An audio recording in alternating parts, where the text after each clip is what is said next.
representation in diversity. I'm going to be very clear here in saying racism is taught. Ruby Bridges said, "Kids know nothing about racism. They're taught this by adults." If you have not experienced racism, you may be unaware of how inconspicuously it functions in life, in language, and in learning.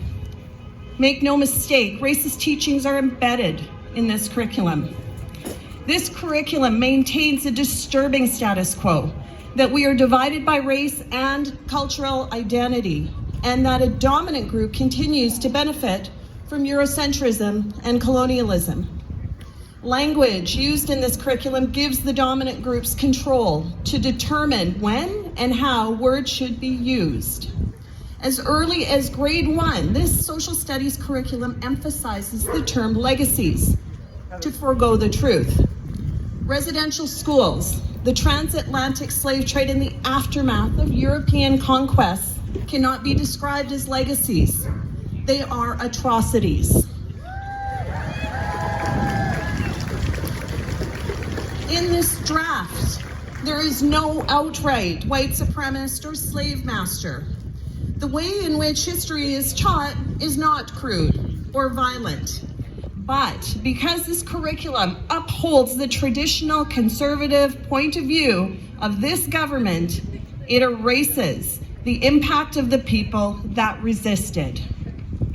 The danger of this curriculum is that racism is hidden beneath the surface, in the veneer of stories of settlement and conquest. It is based on ideologies that create the other. It is so subtle and suggestive that our children will consume it, no questions asked. Prejudiced beliefs will feed off this ignorance for future generations. This curriculum is disturbingly absent of self-discovery for non-white children. They are misrepresented as inferior, conquered, and enslaved.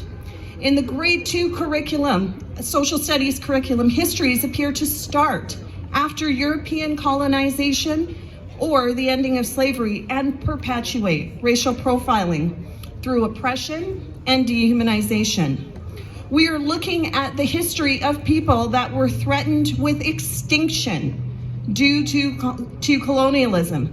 And we are asking the youngest minds to flirt with the inferiority of their identity as that which is tragically flawed.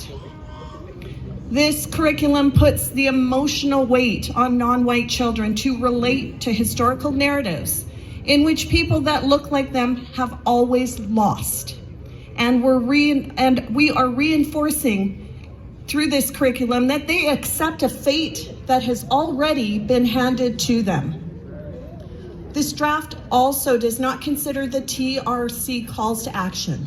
Call number 62, Education for Reconciliation, in which there needs to be mandatory education requirements for all students to make curriculum on residential schools, treaties, Aboriginal peoples, historical and contemporary contributions in consultation and collaboration with survivors.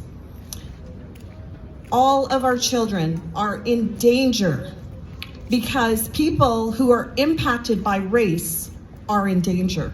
The choice is not between danger and safety, but rather between the dangers that we are conscious of and those that are hidden from us. And to that I say, ditch the draft. Thank you.